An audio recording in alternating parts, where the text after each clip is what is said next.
नमस्ते दोस्तों, मैं हूँ राजौन और आज हम द डेफोडिल्स पोएट्री के सारे क्वेश्चंस और उनके आंसर्स देखने वाले हैं। तो हम हर एक आंसर को एकदम डिटेल में समझेंगे, लेकिन उससे पहले अगर आपको इस पोएट्री का कॉन्सेप्ट क्लियर नहीं है तो मैंने इसके ऊपर एक समरी वीडियो बनाया है, आप डिस्क्रिप्शन बॉक्स से उस वीडियो को देख सकते हैं। तो आइए अब हम यहाँ से शुरू करते हैं नंबर 1 क्वेश्चन से। Who is the poet of the daffodils? तो द डेफोडिल्स के लेखक कौन हैं? तो the poet of the daffodils is William Wordsworth. तो डेफोडिल्स कविता के लेखक हैं विलियम वर्ड्सवर्थ। उसके बाद देखिए next question. With what did the author compare himself when he was wandering lonely? तो लेखक जब अकेले अकेले घूम रहे थे तब उन्होंने खुद की तुलना किससे की थी? तो देखिए इसका answer. When the author was wandering lonely he compared himself with the clouds that float high over the valleys and hills. तो लेखक जब अकेले अकेले घूम रहे थे तब उन्होंने खुद की तुलना उन बादलों से की थी जो पहाड़ियों और घाटियों के ऊपर से गुजरते रहते थे। तो होते हैं ना बड़े बड़े बादल पहाड़ों के ऊपर से गुजरते रहते हैं, तो उन्हीं बादलों की तरह वो क्या कहते हैं, वो भी गुजर रहे थे उसी जगह से। किस जगह से हम आगे देखेंगे, आइए देखते हैं। When all at once I saw a crowd, what did the author see here? तो देखिए ये एक लाइन है कविता का जो है When all at once I saw a crowd, जिसका मतलब है कि अचानक मैंने एक झुंड देखा। तो यहाँ पे सवाल ये है कि ऑथर ने क्या देखा वहाँ पे? तो देखिए इसका answer. The author saw a lot of daffodils together. तो लेखक ने बहुत सारे डेफोडिल्स, मतलब एक तरीके का फूल होता है, तो बहुत सारे डेफोडिल्स को एक साथ देखा। नेक्स्ट क्वेश्चन देखिए। What was the colour of daffodils?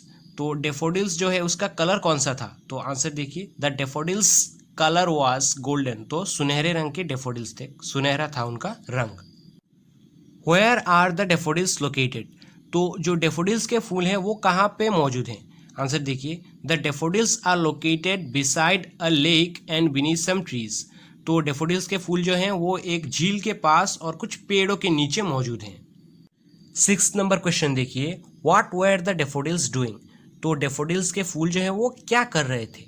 Answer देखिए। The daffodils were fluttering and dancing in the breeze. तो डेफोडिल्स के फूल जो थे वो हवा में लहरा रहे थे और नाच रहे थे। ये क्वेश्चन प्लीज मिस मत करना यार, ये 7 नंबर का क्वेश्चन बहुत ज़्यादा इंपॉर्टेंट है। Why did the poet compare the daffodils to stars? तो लेखक ने डेफोडिल्स के फूलों की तुलना क्यों तारों के साथ की थी? देखिए इसका answer. The poet compared the daffodils to the stars because the daffodils are as continuous as the shining stars and also their waving in the breeze is like the twinkle of the stars on the Milky Way। तो देखिए इसका मतलब लेखक ने इसीलिए daffodils के फूलों की तुलना तारों के साथ की है क्योंकि जिस तरीके से आसमान में अनगिनत तारे होते हैं ना, आप गिन नहीं सकते, उसी तरीके से उस झील के पास भी इतने ज़्यादा अनगिनत डेफोडिल्स के फूल थे जिनको ऑथर गिन नहीं सकते थे। इसलिए उन्होंने तुलना की है उन तारों की डेफोडिल्स के फूलों के साथ। एक और वजह यह है कि हम जो गैलेक्सी के मिल्की वे में तारे देखते हैं ना, जो चमकते रहते हैं, झिलमिलाते रहते हैं, उसी तरीके से हवा की वजह से वो डेफोडिल्स के फूल भी झिलमिला रहे थे, लहरा रहे थे। तो ये भी एक कह सकते हैं कि हिल डुल रहे थे। और वो तारे भी हैं, कभी आप देखते हैं कि बुझ गए हैं, कभी देखते हैं वो चमक रहे हैं। तो एक होता है ना, ये एक सिमिलैरिटी है। इसकी वजह से भी लेखक ने तुलना की है उन डेफोडिल्स की तारों के साथ। आई होप आपको समझ में आ गया होगा। ये बहुत ही इंपॉर्टेंट क्वेश्चन है, मैंने जैसे कि पहले भी बोला। तो अगर आपको फिर भी डाउट है तो प्लीज़ कमेंट में पूछना यार। They stretched in never ending line explain. तो देखिए यहाँ पे दे मतलब है डेफोडिल्स। इसका मतलब समझिए क्वेश्चन का। यहाँ पे इसका मतलब ये है कि डेफोडिल्स एक ऐसे लाइन में है जो लग रहा है कभी ख़त्म ही नहीं होगा। मतलब इतने सारे डेफोडिल्स हैं एक के बाद एक कि अगर आप इस साइड से, मान लीजिए ये डेफोडिल्स के पेड़ हैं एक के बाद एक, अगर आप इस साइड से देखेंगे तो लगेगा ना कि ये मानो कभी ख़त्म ही नहीं हो रहा है, बहुत ही ज़्यादा लंबा लाइन है। तो बहुत ज़्यादा डेफोडिल्स के यहाँ पे लाइन है, लंबे लंबे लाइन है। तो लेखक ये बोल रहे हैं कि एक नेवर एंडिंग लाइन है, मतलब ये लाइन कभी ख़त्म ही नहीं हुआ ऐसा लग रहा है। तो उन्होंने ऐसा क्यों कहा ये आपको एक्सप्लेन करना है। तो देखिए इसका answer. There were innumerable daffodils near the lake and the rows of the daffodils were so long that the poet wasn't able to see the end of the row. So the poet said that the daffodils were stretched in a never ending line। तो देखिए यहाँ पे अनगिनत daffodils के फूल थे और ऐसे थे कि एक के बाद एक, जो लाइन होता है ना, रो मतलब लाइन, तो इतने ज़्यादा डेफोडिल्स के फूल थे कि अगर आप एक साइड से देखेंगे तो इस लाइन का दूसरा छोर आपको दिखेगा ही नहीं, तो इतने ज़्यादा थे, आप गिन भी नहीं सकते थे। इसीलिए लेखक ने कहा कि एक नेवर एंडिंग लाइन, लग रहा है कि एक ऐसा लाइन में है ये डेफोडिल्स कि ये लाइन कभी ख़त्म ही नहीं होगा, इतने ज़्यादा थे, इसलिए उन्होंने ये वर्ड यूज़ किया, never ending line. Question number 9, what does the poet mean by margin of a bay. तो मार्जिन ऑफ अ बे का मतलब क्या है लेखक के द्वारा? तो देखिए, by margin of a bay the author means the side of the lake. Margin मतलब साइड और बे मतलब कोई जलाशय, तो जलाशय तो यहाँ पे वही है ना, वो लेक, तो इसका मतलब यही निकला कि उस लेक के पास, यही वो बोल रहे हैं मार्जिन ऑफ अ बे के जरिए। Did the author really see 10,000 daffodils at a glance? Explain. तो क्या लेखक ने सच में 10,000 डेफोडिल्स के फूल एक साथ देखे थे? आपको यह एक्सप्लेन करना है। आंसर देखिए, no the author didn't really see 10,000 daffodils at a glance. तो इसका आंसर है नहीं, लेखक ने एक साथ सच में 10,000 डेफोडिल्स के फूल नहीं देखे थे। तो ऐसा क्यों, देखिए इसको एक्सप्लेन करते हैं हम। There were countless number of daffodils, so just to express that he said 10,000।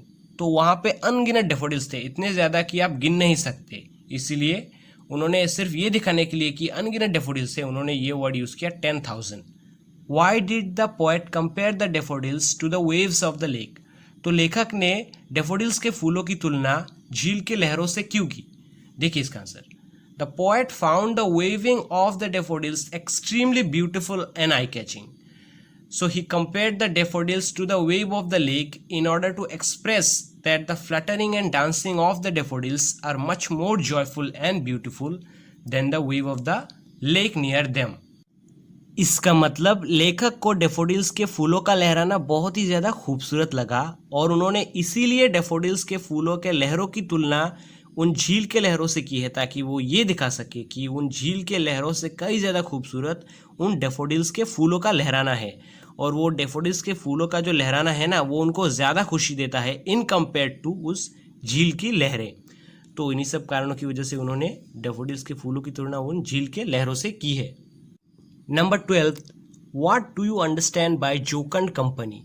तो इसका मतलब है कि जोकंड कंपनी का मतलब क्या है? देखिए इसका answer, जोकंड company means a cheerful and happy company. जोकंड मतलब आनंददायक या फिर खुश मिजाज आप कह सकते हैं, और कंपनी मतलब साथ, आपको पता ही होगा। तो मतलब कोई ऐसा साथ जो खुश मिजाज हो, जो खुशी देता हो, कोई ऐसा कंपनी, उसी को हम कहते हैं जोकंड company. What was the thought of the poet after gazing the daffodils again and again? तो डेफोडिल्स के फूलों को बार बार निहारने के बाद लेखक के दिमाग में कौन सा थॉट आया? देखिए इसका answer, after gazing the daffodils again and again the thought of the poet was that what wealth has the view of this beautiful daffodils brought to him. तो बार बार डेफोडिल्स के फूलों को निहारने के बाद लेखक के दिमाग में ये थॉट आया कि क्या धन दिया है इन डेफोडिल्स के खूबसूरत नज़ारों ने मुझे, ये सिंपल सा थॉट। नेक्स्ट क्वेश्चन देखिए, what does the poet mean bye inward आई? तो इनवर्ड आई मतलब हम बेसिकली बोलते हैं ना अंतर चक्षु, तो उससे क्या मतलब है लेखक का? देखिए इसका answer, by inward eye the poet means in his dream. तो अंतर चक्षु से लेखक का मतलब है कि उनके सपने, वो उन्होंने बोला था ना कि डेफोडिल्स का ख्याल आता है उनके दिमाग में, तो इनवर्ड आई में आता है, इनवर्ड आई मतलब उनके सपनों में आता है। Why has the poet described solitude as being blissful? तो लेखक ने अकेलेपन को खुश रहना क्यों समझाया है? देखिए इसका answer, the poet has described solitude as being blissful because when the poet used to be in a vacant or in pensive mood then the thought of the daffodils used to flash upon in his dreams, which used to make him feel blessed, and the daffodils used to fill his heart with pleasure all alone। तो लेखक ने अकेलेपन को खुश रहना इसलिए कहा है क्योंकि जब वो अकेले रहते हैं या फिर दुखी रहते हैं, तब डेफोडिल्स का ख्याल उनके दिमाग में आ जाता है, और वो ख्याल उनके पूरे दिल को खुशी से भर देता है, और जो बाकी जो भी होता है ना दुख वगैरह सबको वो हटा देता है। तो अकेले अकेले ही वो खुश हो जाते हैं, इसीलिए उन्होंने कहा है कि ये एक ब्लिसफुल है, मतलब अकेला रहना एक ब्लिसफुल है। तो ये हो गए हमारे सारे क्वेश्चन कंप्लीट। तो जैसा कि मैंने बोला दोस्तों, अगर आपको इन सब का HD पिक्चर का लिंक चाहिए तो आपको डिस्क्रिप्शन बॉक्स में मिल जाएगा, आप वहाँ से इन सारे पेजेस के पिक्चर को डाउनलोड कर सकते हैं, वहाँ से आप बाद में पढ़ लेना। और अगर आपको इस पोइट्री के रिलेटेड कोई भी कन्फ्यूजन है तो मैंने इसके समरी के ऊपर भी वीडियो बनाया है, उसका भी डिस्क्रिप्शन बॉक्स में लिंक डाल दूंगा, आप वहाँ से चेक कर लेना। और कोई भी डाउट है तो कमेंट में पूछो यार, और thank you so much for watching. मिलते हैं अगली वीडियो में, तब तक के लिए टेक केयर।